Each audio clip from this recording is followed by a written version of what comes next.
ਕਿਲੇ ਤੋਂ ਪੀਐਮ ਦਾ ਭ੍ਰਿਸ਼ਟਾਚਾਰ ਤੇ ਵਾਰ ਜਿਹੜਾ ਹੈਗਾ ਅੱਜ ਵੇਖਣ ਨੂੰ ਮਿਲਿਆ। ਪਰਿਵਾਰਵਾਦ ਅਤੇ ਭ੍ਰਿਸ਼ਟਾਚਾਰ ਨੂੰ ਖਤਮ ਕਰਨਾ ਹੋਵੇਗਾ, ਪੀਐਮ ਨੇ ਸਾਫ਼ ਲਫ਼ਜ਼ਾਂ ਵਿੱਚ ਕਿਹਾ। ਜਿਨ੍ਹਾਂ ਨੇ ਦੇਸ਼ ਨੂੰ ਲੁੱਟਿਆ ਉਹਨਾਂ ਨੂੰ ਵਾਪਸ ਕਰਨਾ ਹੋਵੇਗਾ। ਬੈਂਕ ਲੁੱਟਣ ਵਾਲਿਆਂ ਦੀ ਸੰਪਤੀ ਜ਼ਬਤ ਹੋ ਰਹੀ ਹੈ। ਕੁਝ ਲੋਕਾਂ ਦੇ ਕੋਲ ਪੈਸਾ ਰੱਖਣ ਲਈ ਥਾਂ ਨਹੀਂ ਹੈਗੀ। ਦੇਸ਼ ਦਾ ਪੈਸਾ ਲੁੱਟ ਕੇ ਭੱਜਣ ਵਾਲਿਆਂ ਨੂੰ ਫੜਨ ਦੀ ਕੋਸ਼ਿਸ਼ ਕੀਤੀ ਜਾ ਰਹੀ ਹੈ ਤੇ ਪਰਿਵਾਰਵਾਦ ਤੇ ਭਾਈ ਭਤੀਜਾਵਾਦ ਨੇ ਦੇਸ਼ ਦਾ ਨੁਕਸਾਨ ਕੀਤਾ ਹੈ। ਪਰਿਵਾਰਵਾਦ ਦੀ ਰਾਜਨੀਤੀ ਦੇਸ਼ ਦੇ ਵਿਕਾਸ ਲਈ ਸਹੀ ਨਹੀਂ ਹੈ। ਪਰਿਵਾਰਵਾਦ ਵੀ ਕਰਪਸ਼ਨ ਦਾ ਇੱਕ ਵੱਡਾ ਕਾਰਨ ਹੈ। ਪ੍ਰਧਾਨ ਮੰਤਰੀ ਨੇ ਅੱਜ ਲਾਲ ਕਿਲੇ ਤੋਂ ਸਿੱਧੇ ਤੌਰ ਤੇ ਜਿਹੜਾ ਹੈਗਾ ਪਰਿਵਾਰਵਾਦ ਤੇ ਭ੍ਰਿਸ਼ਟਾਚਾਰ ਨੂੰ ਖਤਮ ਕਰਨ ਦੀ ਅਪੀਲ ਦੇਸ਼ ਦੇ ਲੋਕਾਂ ਨੂੰ ਕੀਤੀ।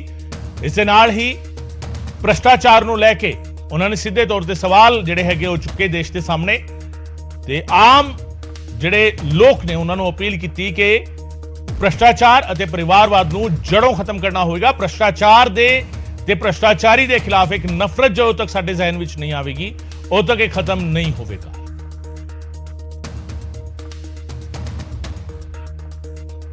ਲਾਲ ਕਿਲੇ ਤੋਂ ਆਪਣੇ ਸੰਬੋਧਨ ਦੇ ਵਿੱਚ ਪ੍ਰਧਾਨ ਮੰਤਰੀ ਨੇ ਅਗਲੇ 25 ਸਾਲਾਂ ਦੇ ਲਈ 5 ਸੰਕਲਪ ਦਿੱਤੇ ਨੇ। ਪਹਿਲਾ ਸੰਕਲਪ ਦਿੱਤਾ ਹੈ ਕਿ 2047 ਤੱਕ ਵਿਕਸਿਤ ਭਾਰਤ ਹੋਵੇ, ਇਸ ਤੋਂ ਘੱਟ ਕੁਝ ਵੀ ਮਨਜ਼ੂਰ ਨਹੀਂ ਹੈ। ਯਾਨੀ ਜਦੋਂ 100ਵਾਂ ਆਜ਼ਾਦੀ ਦਿਹਾੜਾ ਮਨਾਇਆ ਜਾਵੇ ਤਾਂ ਉਸ ਵੇਲੇ ਤੱਕ ਮੁਲਕ ਵਿਕਸਿਤ ਹੋ ਚੁੱਕਿਆ ਹੋਵੇ।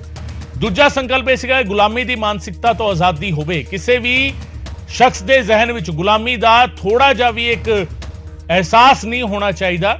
ਆਜ਼ਾਦੀ ਜਿਹੜੀ ਹੈਗੀ ਉਸ ਦੇ ਜ਼ਿਹਨ ਵਿੱਚ ਹੋਣੀ ਚਾਹੀਦੀ ਹੈ। ਤੀਜਾ ਸੰਕਲਪ ਭਾਰਤ ਦੇ ਵਿਰਸੇ ਤੇ ਸਾਨੂੰ ਮਾਣ ਕਰਨਾ ਚਾਹੀਦਾ ਹੈ। ਜੋ ਕੁਝ ਸਾਨੂੰ ਵਿਰਸੇ 'ਚ ਮਿਲਿਆ ਉਸ ਦਾ ਸਨਮਾਨ ਕਰਨਾ ਚਾਹੀਦਾ ਹੈ।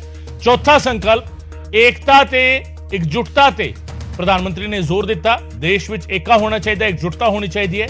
ਤੇ ਪੰਜਵਾਂ ਸੰਕਲਪ ਨਾਗਰਿਕਾਂ ਦੇ ਫਰਜ਼ ਕੀ ਨੇ ਇਹ ਵੀ ਉਹਨਾਂ ਨੇ ਜ਼ਿਕਰ ਕੀਤਾ ਅੱਜ ਆਪਣੀ ਤਕਰੀਰ ਦੇ ਵਿੱਚ। ਪ੍ਰਧਾਨ ਮੰਤਰੀ ਨਰਿੰਦਰ ਮੋਦੀ ਨੇ ਅੱਜ 5 ਸੰਕਲਪ ਜਿਹੜਾ ਹੈਗਾ ਦੇਸ਼ ਦੇ ਸਾਹਮਣੇ ਰੱਖੇ ਨੇ।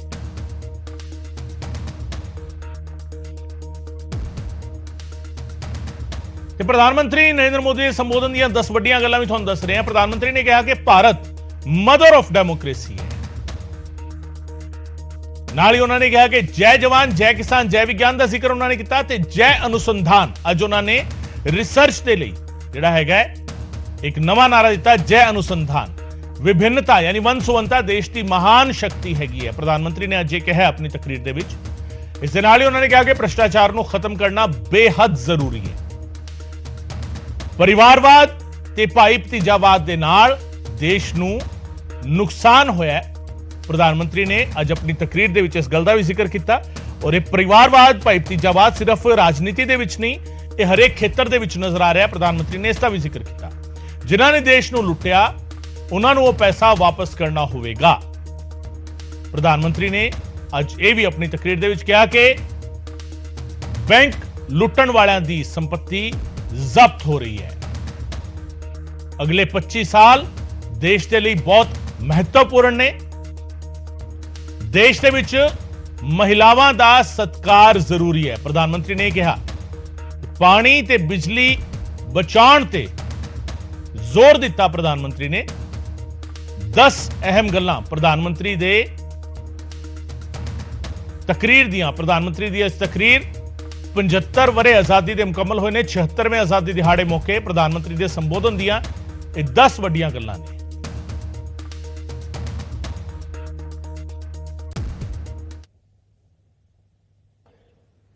लेकिन मेरे भीतर का दर्द मैं कहां कहूंगा। देशवासियों के सामने नहीं कहूंगा तो कहां कहूंगा। और वो है किसी न किसी कारण से हमारे अंदर एक ऐसी विकृति आई है, हमारी बोलचाल में, हमारे व्यवहार में, हमारे कुछ शब्दों में हम नारी का अपमान करते हैं।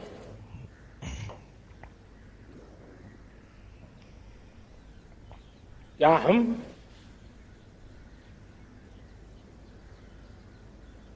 स्वभाव से, संस्कार से, रोजमर्रा की जिंदगी में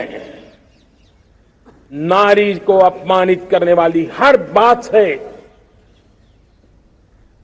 मुक्ति का संकल्प ले सकते हैं?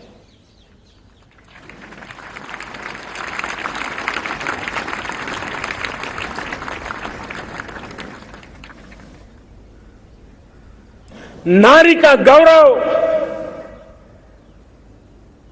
राष्ट्र के सपने पूरे करने में बहुत बड़ी पूंजी बनने वाला है।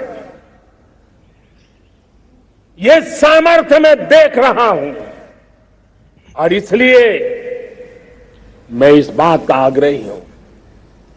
हम बार बार लाल बहादुर शास्त्री जी को याद करते हैं।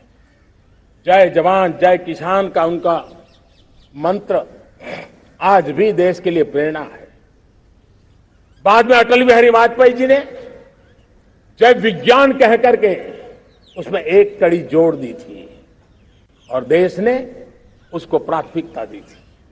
लेकिन अब अमृतकाल के लिए एक और अनिवार्यता है और वो है जय अनुसंधान। जय जवान जय किसान जय विज्ञान जय अनुसंधान, इनोवेशन। और मुझे मेरे देश की युवा पीढ़ी में भरोसा है। इनोवेशन की ताकत देखिए। आज हमारा यूपीआई, भीम, हमारा डिजिटल पेमेंट, फिनटेक की दुनिया में हमारा स्थान, आज विश्व में रियल टाइम 40% अगर डिजिटल फाइनेंशियल का ट्रांजैक्शन होता है तो मेरे देश में हो रहा है। हिंदुस्तान ने ये करके दिखाया है। विकृतियों के कारण, बीमारियों के कारण इस 25 साल का अमृतकाल, उस पर शायद अगर हमने समय रहते नहीं चेते, समय रहते समाधान नहीं किए तो वो ये विकराल रूप ले सकते हैं। और इसलिए मैं सबकी चर्चा न करते हुए दो पर जरूर चर्चा करना चाहता हूं। एक है भ्रष्टाचार, दूसरा है भाई भतीजावाद, परिवारवाद। भारत जैसे लोकतंत्र में जहां लोग गरीबी से जूझ रहे हैं,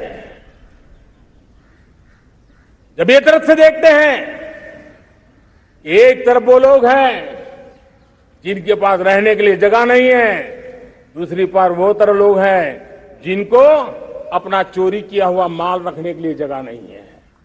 ये स्थिति अच्छी नहीं है। और इसलिए हमें भ्रष्टाचार के खिलाफ पूरी ताकत से लड़ना है। पिछले 8 वर्षों में डायरेक्ट बेनिफिट ट्रांसफर के द्वारा, आधार, मोबाइल, इन सारे आधुनिक व्यवस्थाओं का उपयोग करते हुए 2 लाख करोड़ रुपए जो गलत हाथों में जाते थे उसको बचा करके देश की भलाई के लिए काम लगाने में हम सफल हुए हैं। जो लोग पिछली सरकारों में बैंकों को लूट लूट करके भाग गए, उनकी संपत्तियां जब्त कर करके वापस लाने की कोशिश कर रहे हैं। कईयों को जेलों में जीने के लिए मजबूर करके रखा हुआ है। हमारी कोशिश है जिन्होंने देश को लूटा है उनको लौटाना पड़े, वो स्थिति हम पैदा करेंगे। भाइयों बहनों,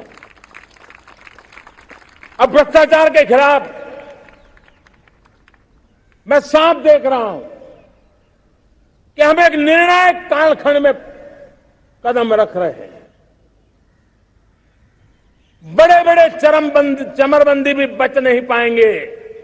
इस मिजाज के साथ भ्रष्टाचार के खिलाफ एक निर्णायक कालखंड में अब हिंदुस्तान कदम रख रहा है। और मैं लाल किले की प्राचीर से बड़ी जिम्मेवारी के साथ कह रहा हूं। और इसलिए भाइयों बहनों, भ्रष्टाचार दीमक की तरह देश को खोखला कर रहा है। मुझे इसके खिलाफ लड़ाई लड़नी है, लड़ाई को तेज करना है, निर्णायक मोड़ पे लेकर के ही जाना है। तब मेरे 130 करोड़ देशवासी, आप मुझे आशीर्वाद दीजिए, आप मेरा साथ दीजिए।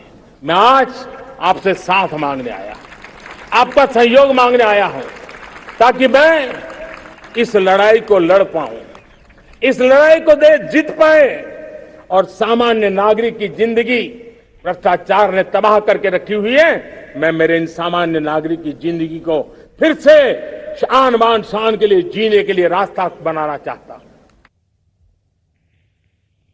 सो आजादी दिहाड़े के मौके